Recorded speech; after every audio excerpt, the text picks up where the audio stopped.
The Department of Transport in KwaZulu-Natal has confirmed now that 3 people have died in a horror crash on the N3 near the Marianhill Toll Plaza in Durban. In fact, dashcam footage shows a truck slamming into several vehicles. The N3 was closed for several hours following that incident.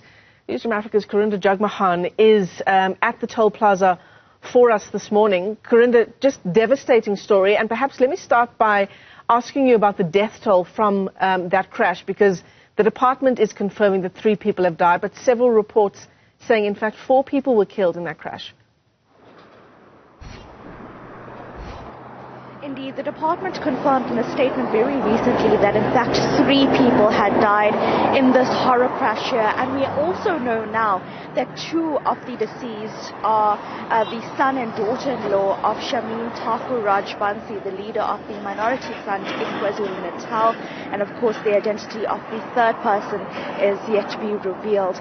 It was indeed a horror crash, Michelle. You might have seen that dashcam footage showing that truck slamming into several vehicles, and according to the Department of Transport, this was allegedly due to brake failure. But of course, there are questions of whether it was the driver's fault in terms of failure to brake around this N3, where there is one speed camera, but of course it's a downhill, and oftentimes we see that trucks or even motorists are not able to brake on time. My colleague will show you the speed of vehicles now, even as they exit the N3 Toll Plaza heading into Durban. It was on this road just a few kilometers behind us where the accident actually happened.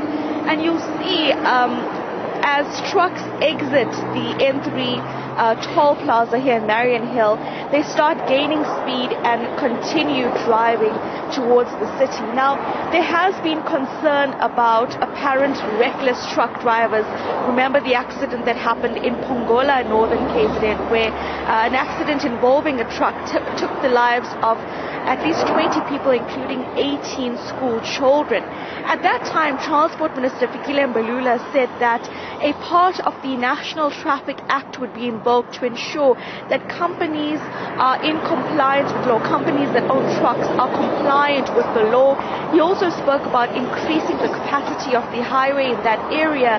And then when asked about the Passenger Rail Association in terms of our railway line's capacity to carry cargo, he said that is a matter that is in discussion currently. One of the main concerns by communities that are affected by a heavy flow of traffic in terms of truck drivers and trucks is that they're asking why cargo is not being carried by railway lines, which has ultimately led to the increase in volumes of trucks on our highways on a daily basis, and of course affecting the traffic, and in many times you've seen over the past year taking the lives of several motorists because of accidents and apparent reckless truck driving.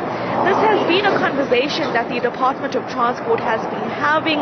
Various other opposition political parties have come out asking what more can be done to curb the amount of traffic in terms of trucks that we are seeing on the roads, as well as ensuring that trucks are complying with the law. You'll see even behind me one truck carrying fuel, I believe, speeding and overtaking trucks here on this 3-lane highway heading into the city. So it is a cause for concern, and of course at this point as well, the department saying that this particular accident we saw happen yesterday is caused by apparent brake failure. Of course, this will still be investigated, but in the meantime, there are now major concerns about trucks complying with the law as we see more volumes of them on our highways. Yeah, I think we'll leave it there for now. Thanks for that, Karinda. You're making us all very nervous standing where you are there, given the speed at which those vehicles are traveling. But all incredibly important points raised by Karinda Jagmohan as we continue to track the aftermath of that horror crash.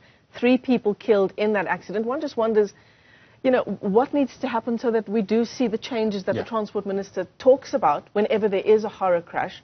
When are we going to see those changes? Yeah, especially horror crashes involving trucks. Certainly not an unfamiliar sight in this country, sadly, given what we've seen even just this year. But those are the